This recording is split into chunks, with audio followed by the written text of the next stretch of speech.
Tudo bem? Então, o tema da nossa transmissão hoje é como construir bem-estar.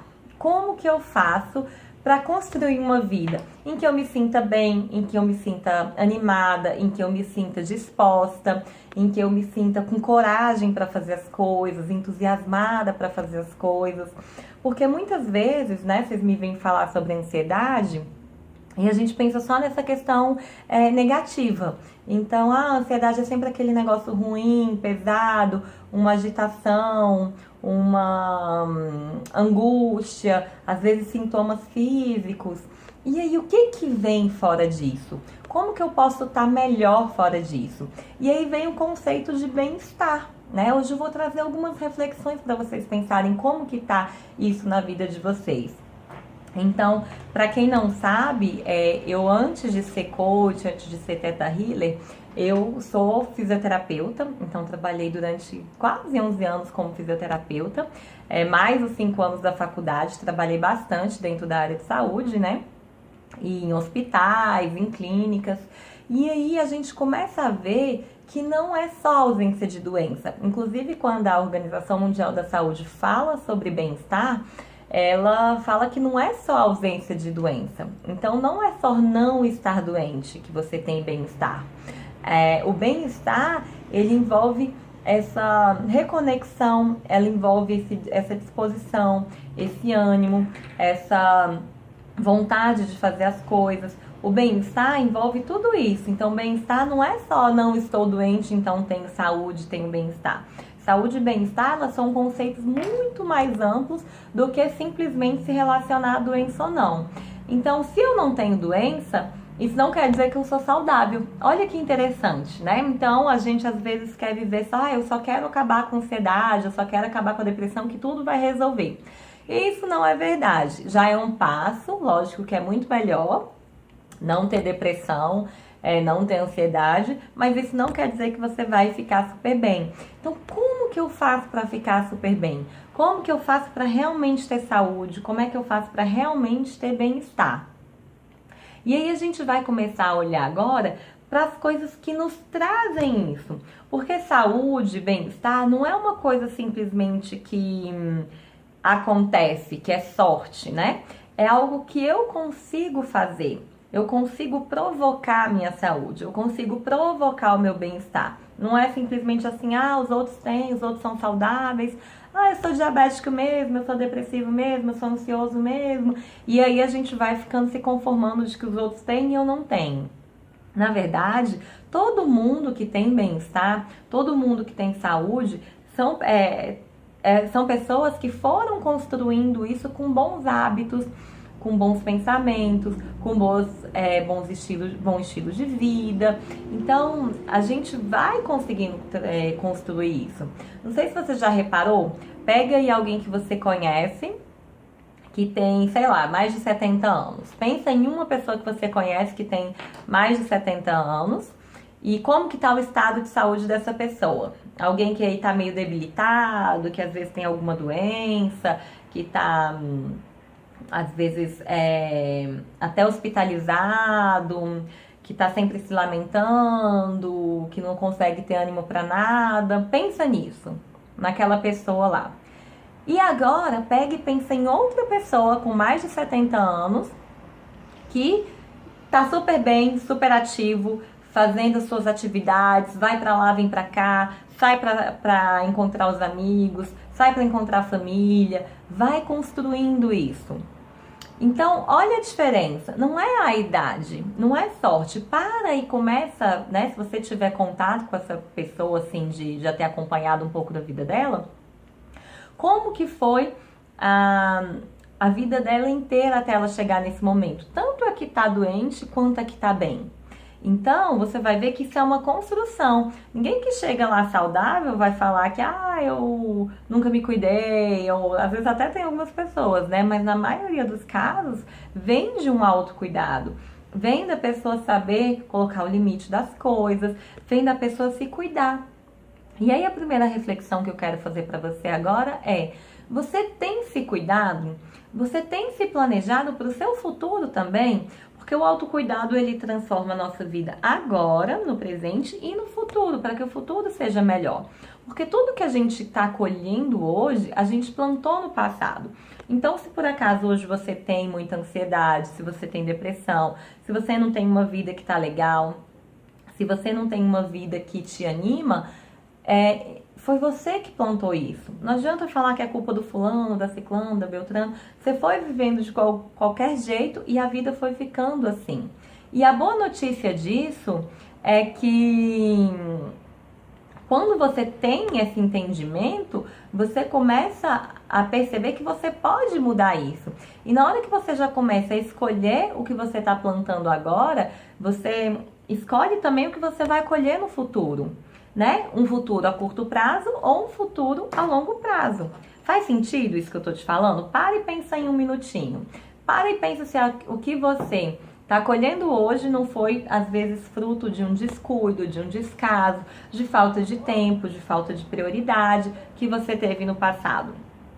E pensando sobre isso, como que agora eu posso transformar para que o meu futuro seja diferente? Pensa um pouquinho como que pode ser isso. Deixa eu dar uma olhada aqui. Quem tá me acompanhando aqui, eu tô gravando pra vocês e tô gravando aqui. É uma live no Instagram, que eu tô aproveitando e gravando pra ficar pra sempre no YouTube. E eu vou ler um comentário que tem aqui agora, tá bom? Então vamos lá. Eu não sei o que fazer, andava bem pra todo lugar e agora não consigo me sentir livre, pois só sai se for com alguém. Eu perco muitas coisas por medo e às vezes tenho bem... por medo, às vezes bem ao menos... nem ao menos deve ser. Sei de que tenho medo. Muito bem. Oi, Jonathan, boa noite. Antônia, eu vou terminar essa reflexão, depois eu volto na sua pergunta, tá joia? Depois eu volto nesse assunto aí, vamos... que aí já foge um pouquinho do tema principal, mas depois eu entro nisso com você, tá? Espera até o final, que aí a gente entra um pouquinho nessa questão do medo. Então, o que acontece? Quando eu quero promover o meu bem-estar, quando eu quero ter realmente saúde, quando eu quero realmente ter disposição, quando eu quero ter alegria, quando eu quero estar saudável, né, no sentido completo da palavra, eu preciso sempre pensar que existem 3 aspectos principais do bem-estar. Tá? Existem outras subdivisões, mas a gente pensa em 3 aspectos principais que transformam a nossa vida. O primeiro deles é o bem-estar físico, é o bem-estar físico mesmo do nosso corpo. Então fica difícil a gente estar super animado, super disposto, super saudável, super se você tá, por exemplo, com muita enxaqueca. Fica difícil ter bem-estar, ter realmente saúde, se você tá o tempo inteiro com algum tipo de dor. Então isso complica, né? Fica difícil, né? Se você não consegue nem ir até ali porque você já cansou, porque você às vezes está muito acima do peso. Então, o primeiro aspecto do bem-estar é a questão física, relacionado ao seu físico, né? Não só de magro ou gordo, ou, não só disso, mas de disposição mesmo, de não sentir dor, de se sentir bem com o seu corpo. Então, todo esse aspecto vem o primeiro, digamos assim. Como que eu tô me cuidando hoje no meu bem-estar físico? Como que hoje eu tô cuidando da minha vida para que o meu corpo físico, que é a minha morada, aquilo que eu não consigo me separar nunca, fique bem. Eu tô só me enfiando fast food, me enfiando açúcar até não aguentar mais, bebendo demais, usando drogas. Como que tá o meu hábito no dia a dia? Sedentário, não só ando de casa pro carro, do carro para casa, do carro pro trabalho. Como que tá o meu cuidado com o meu físico mesmo? A quantidade de sono que eu tô tendo, né? O sono ajuda a descansar o nosso corpo também. Então, vem esses aspectos bem práticos mesmo do dia a dia. Como que eu faço para deixar o meu corpo melhor? Como que eu faço para ter hábitos que transformam o meu corpo em algo valioso como ele realmente é? Para ter esse cuidado que eu realmente devo ter com o meu corpo, né?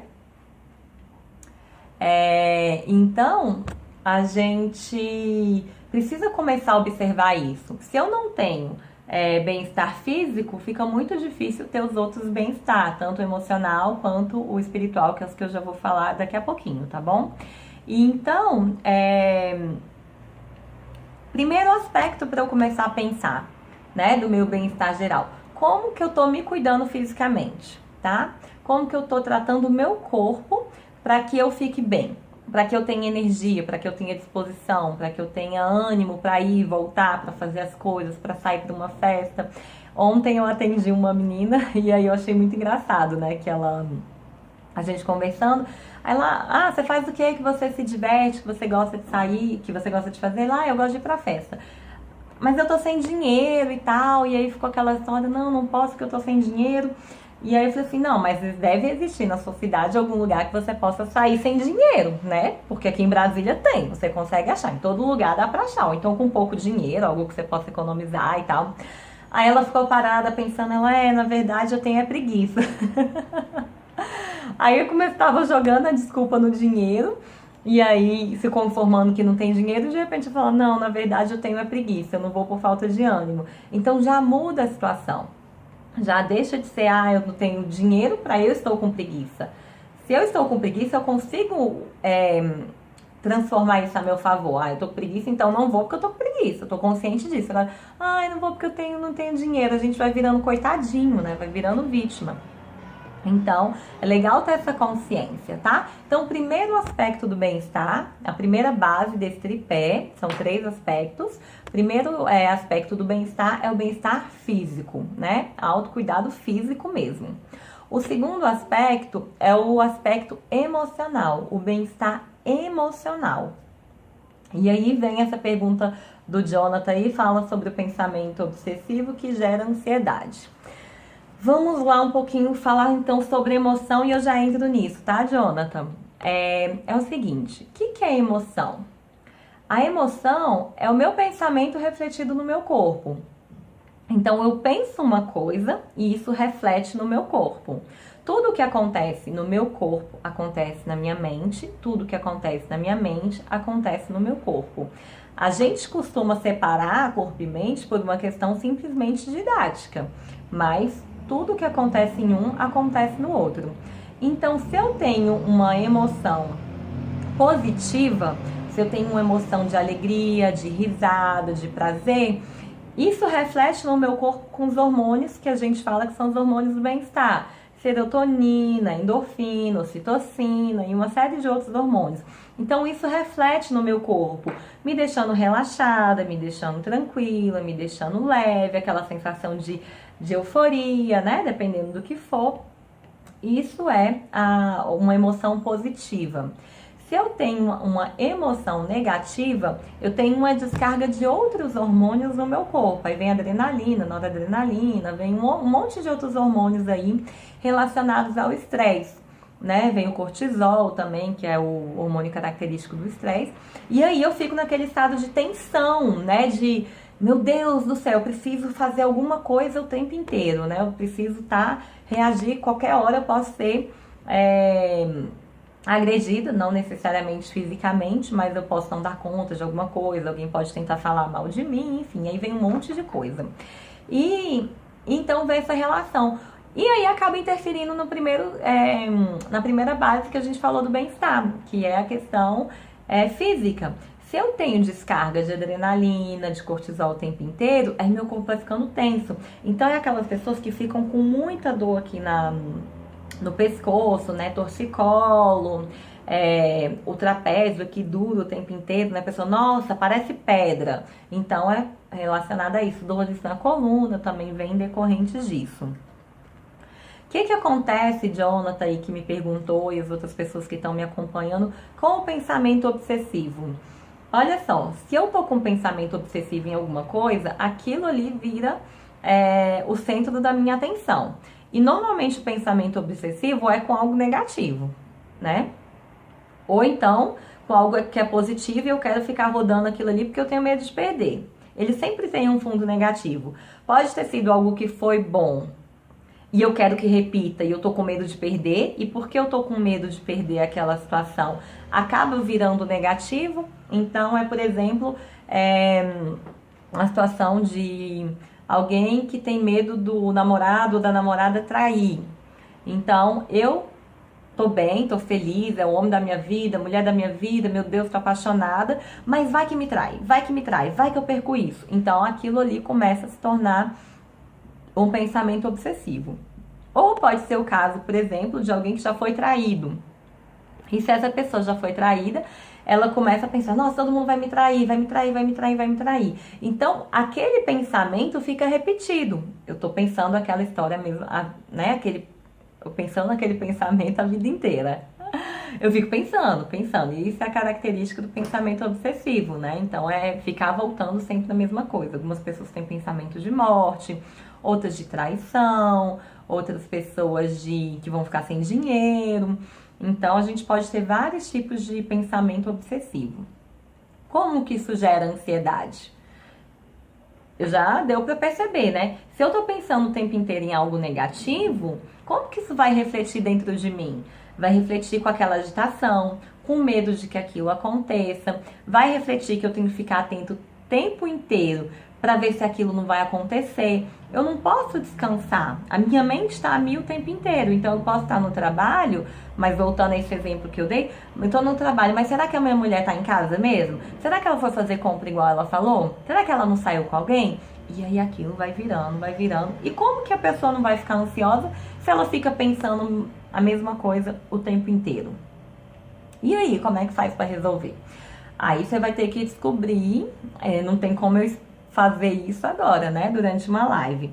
Mas você vai ter que descobrir primeiro qual o seu pensamento obsessivo.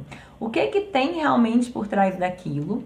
Quais são os medos, quais são as inseguranças mais profundas. E aí ir descobrindo a forma que funciona melhor para você para lidar com aquilo. Na maioria dos casos é importante ter uma ajuda profissional, seja um terapeuta psicólogo, né, seja um coach, por exemplo. Eu tenho autorização para trabalhar com saúde pelo fato de eu já ter a formação em saúde, né? Que eu falei que eu sou fisioterapeuta.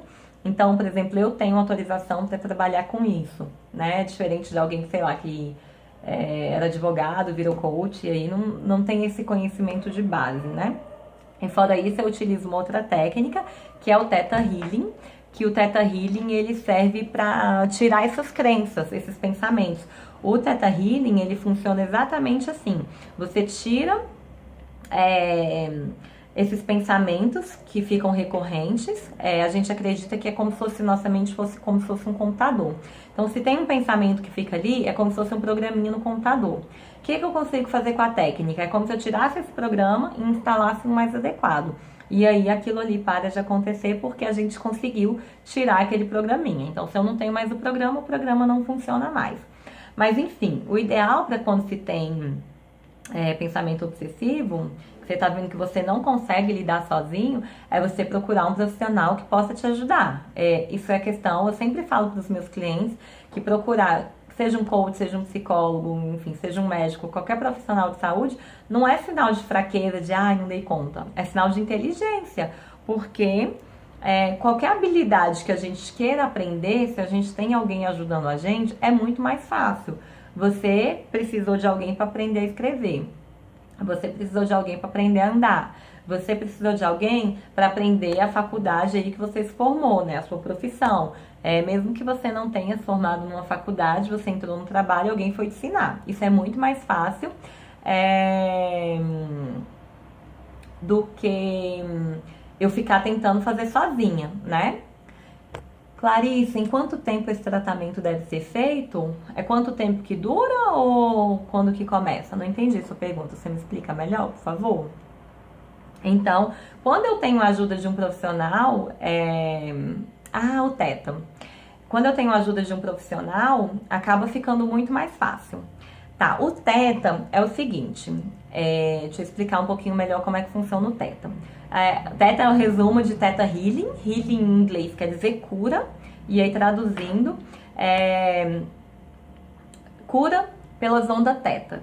Onda Theta é uma onda que a gente tem cerebral, todo mundo tem essa onda, que é aquela onda que a gente tá, quando a gente tá começando a dormir, assim, tá meio sonolento, a gente tá em Theta, né? A onda cerebral que a gente tá acessando ali, que a gente tem naquele momento, é Theta. É uma onda mais lenta, o nosso cérebro tá mais devagarzinho. Nessa hora a gente consegue acessar o subconsciente. Então o que acontece nessa hora? Tudo que você faz tá dentro do seu subconsciente, é esse programinha que fica rodando lá. Se você tem um programinha que fica rodando, eu sou burro, eu não dou conta, eu vou ser traído, eu sou pobre, eu não dou conta, meu Deus do céu, nada dá certo pra mim, só os outros têm sorte, eu nunca tenho. Então é um programinha que tá rodando ali. Quando a gente entra em Teta, a gente consegue acessar esse pensamento e trocar. Então, pela técnica que a gente tem, né, o profissional tem, a gente consegue tirar esse pensamento e colocar um pensamento mais adequado. Tudo você está consciente, você dá autorização, na verdade a gente não consegue fazer nada no Theta Healing sem que o cliente dê autorização. Então, a primeira coisa que eu faço é perguntar: você me dá autorização para fazer tal coisa? Aí a pessoa fala: dou. Aí eu posso utilizar a técnica. Sem a pessoa dar autorização, não tem como eu utilizar essa técnica, tá bom? E aí vem a pergunta, né? Quanto tempo dura? O Theta Healing, ele costuma ser bem milagroso. Eu lembro que quando eu fui cliente do Theta Healing, que eu não era nem profissional ainda, eu cheguei pra minha terapeuta e falei assim: ela, o que você tá buscando aqui? Eu falei: um milagre. Ela: então você veio no lugar certo. Aí eu falei: meu Deus, ou ela é muito loucona, ou realmente essa técnica é das boas, né? E aí, realmente, ela é um milagre, porque ela vai tirando o que já é a causa da doença. E aí, a gente costuma fazer sessões semanais, então uma vez por semana. No geral, a gente faz 5 encontros de Theta Healing, então uma vez por semana, 5 vezes, 5 sessões. Normalmente já é o suficiente, tá? Pra gente conseguir liberar aquelas questões mais profundas que a pessoa já tá trazendo ali na hora. Então, 5 encontros, Clarissa, são o quê? 1 mês e meio. E realmente é um milagre. E aí eu decidi fazer o curso para virar profissional, terapeuta, pelos resultados também que eu vi na minha vida. Tudo muito rápido. É realmente milagroso, tá? Milagroso, milagroso, milagroso. Se você que tá me acompanhando aqui agora, ou depois, ou aqui pelo vídeo, quiser conhecer o Theta Healing, quiser saber como que funciona, quiser experimentar uma sessão, você vai me mandar uma mensagem falando: Carol, eu quero fazer uma sessão de Theta Healing. E aí a gente vai agendar uma sessão gratuita para você conhecer, para você sentir os efeitos. Depois, se você quiser, você continua o tratamento. Mas eu te dou uma sessão grátis para você conhecer, combinado? Então eu posso dar isso pra vocês, tá joia? É só me mandar um direct ou aqui no vídeo me manda um comentário aí que a gente vai fazer essa sessão pra você ver o tanto que isso é milagroso, tá joia? Então, Jonathan e todo mundo que tá me acompanhando, quando eu tô com a minha mente, as minhas emoções muito atribuladas, que eu não tô tendo controle, se eu quero ter bem-estar emocional, é melhor procurar alguém. Se eu consigo ter mais controle, Marcos, me manda uma mensagem no direct depois, tá? Porque senão eu não vou lembrar. Se eu quero ter esse bem-estar e eu não tô conseguindo controlar sozinha, vou para um profissional. Se eu consigo ter esse controle sozinha, se eu consigo ir bem, aí vem várias dicas, né? Que é, por exemplo, a gratidão, a meditação, aquele uso de palavras positivas. Isso funciona muito bem para quem tá sob controle. Quem tá muito perturbado, assim, tipo, muito agitado, muito, né, esse pensamento obsessivo, assim, muito frequente, é legal procurar alguém para ajudar. Porque a pessoa, às vezes, não vai conseguir, aí ela pode acabar se culpando mais. Nossa, eu não dou conta, meu Deus, e agora? Então, pode acabar o tiro saindo pela culatra, digamos assim, tá bom? Mas meditação funciona muito, a respiração, gratidão também funciona bastante. Deixa eu ver o que mais. Atividade física entra pro físico e entra pro emocional, porque ajuda a liberar hormônios de bem-estar. E aí você acaba ficando mais relaxado. Rir, ver coisas que te agradam, estar com os amigos, falar coisas positivas. Então, tudo isso entra no emocional, tá joia? Então, segundo aspecto. Quem tá comigo desde o começo sabe qual o primeiro e qual o segundo aspecto do bem-estar. Então, a gente tá falando de 3 aspectos de bem-estar. Primeiro aspecto, quem sabe aí? Alguém sabe? De quem tá em casa, depois assistindo aí. Lembra quais são os 2 aspectos que eu já falei do bem-estar? Ninguém lembra? Bem-estar físico é o primeiro. Então, questão física mesmo, eu bem com o meu corpo, porque com doença, com o corpo padecendo, ninguém aguenta, né? Ficar feliz. E o segundo, emocional, tá bom? E o terceiro aspecto do bem-estar é o bem-estar espiritual. Bem-estar espiritual não estou dizendo de religião. Espiritualidade é diferente de religiosidade. Tem muita gente muito religiosa que não é espiritualizada, tem muita gente muito espiritualizada que não é religiosa. Então, uma coisa é uma coisa, outra coisa é outra coisa. Você pode ser os dois, você pode ser religioso e espiritual, sim, né? Se você tem uma religião que você segue, busque o que está além das regras da religião, né? Então, vai além no mais profundo, né? Na profundidade de Deus mesmo, na conexão com tudo que é o maior. Religião quer dizer religar a gente com Deus, né? E Deus passa pelas outras pessoas, passa pela natureza, passa pelos animais, passa por tudo isso. Então, uma pessoa que se diz religiosa, mas que acha que tem que ter pena de morte, eu tenho as minhas dúvidas de como que tá vivendo essa religiosidade. Porque matar uma pessoa quer dizer matar todo mundo, não no sentido literal, né? Mas à medida que eu infrinjo algo ruim para uma pessoa, isso vai voltar para mim em algum momento. Então, você pode cultivar a sua espiritualidade na hora que você cultiva bons relacionamentos também, essa conexão com as outras pessoas, de respeito, de amor, de ajuda. Você pode cultivar essa espiritualidade na hora que você entra em conexão com a natureza, na hora que você contempla uma paisagem bonita, na hora que você admira uma flor, na hora que você entra em algo que é muito mais profundo, sabe, que você está ali realmente presente. Então, isso é cultivar a espiritualidade. Na hora que você cuida bem de um animal, na hora que você cuida bem de uma planta, isso é cultivar a espiritualidade. Na hora que você cuida bem de você, que você se conecta com você, que você procura a sua vida, que você procura o seu bem-estar, isso é espiritualidade. Então é esse cuidado espiritual, é você estar conectado, você perceber que você está conectado com tudo que tem ao seu redor. Seja as coisas físicas, seja as coisas da natureza, sejam os animais, sejam as pessoas. Então isso tudo é espiritualidade. Espiritualidade é uma conexão, né, mais profunda. Eu acho muito interessante essa parte do bem-estar espiritual, um tema que gostaria de aprofundar. Antônia, eu vou começar a falar um pouco mais sobre isso aqui no meu Instagram, porque eu tenho percebido isso cada vez mais, né? As pessoas estão cada vez mais afastadas da espiritualidade. E a espiritualidade, dentre as três, ela é a mais profunda. De tudo da nossa vida, a espiritualidade é sempre a base. O físico é como se fosse uma parte mais superficial. O iceberg ali é aquela ponta que a gente vê.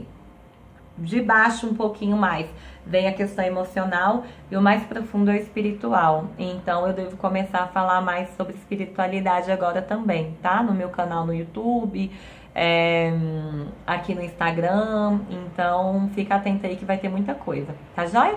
Então essas são as três bases do bem-estar. Bem-estar físico, bem-estar emocional e bem-estar espiritual, tá joia? Quando você cultiva essas três bases, você fica bem. Porque se você só cultiva um e não cultiva o outro, começa a desandar. Principalmente o físico. Se você só cultiva o físico e não cultiva os outros, ele desanda mais rápido. Se você consegue cultivar o espiritual, você consegue passar isso para os próximos, tá? Então, é muito importante começar a prestar atenção nisso. Eu queria te fazer uma reflexão aqui. Como que você tem cuidado de você ultimamente, nesses três aspectos, né? E aí, quando você pensa em profissional, quando você pensa em finanças, ele entra um pouquinho dentro do emocional também, talvez dentro do espiritual, se você conseguir levar isso para o seu propósito de vida, tá bom? Exato, não somos só matéria. Diabéticofobia. Que legal, que nome interessante. Isso é pra fugir da diabetes mesmo, hein? Isso mesmo. Nós não somos só matéria, nós somos matéria e espírito. Nós somos o físico, mas nós somos muito mais espírito do que físico, né? O físico vai passar.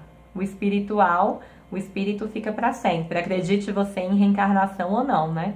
Quem acredita em reencarnação, acredita que vai reencarnar em outro corpo, ou se tiver muito evoluído, vai para algum outro lugar. E quem não acredita em reencarnação, de qualquer forma, acredita que tem um outro lado, né? Ali o céu ou o inferno, né? No geral. Não conheço muitas outras religiões, mas basicamente o cristianismo é isso. Deixa eu pegar aqui de volta a pergunta da Antônia. Falando sobre medo. Que ela nem sabe de onde que vem, né, Antônia? Então tá, vou responder aqui a sua pergunta conforme o prometido. Então a Antônia tá perguntando aqui, como é que eu faço? Porque tenho medo, não sei nem de onde eu venho. Normalmente, esse medo que você não sabe de onde vem é o que a gente chama de ansiedade. Por quê? Eu não sei o que tá acontecendo. Eu sei que eu tô com medo e eu não consigo fazer nada travado com aquilo. Então, o que acontece com isso? Você precisa fazer aquele mesmo processo que eu falei do pensamento obsessivo. Porque às vezes você não tá conseguindo ainda identificar qual o pensamento que tá ali por trás, entendeu?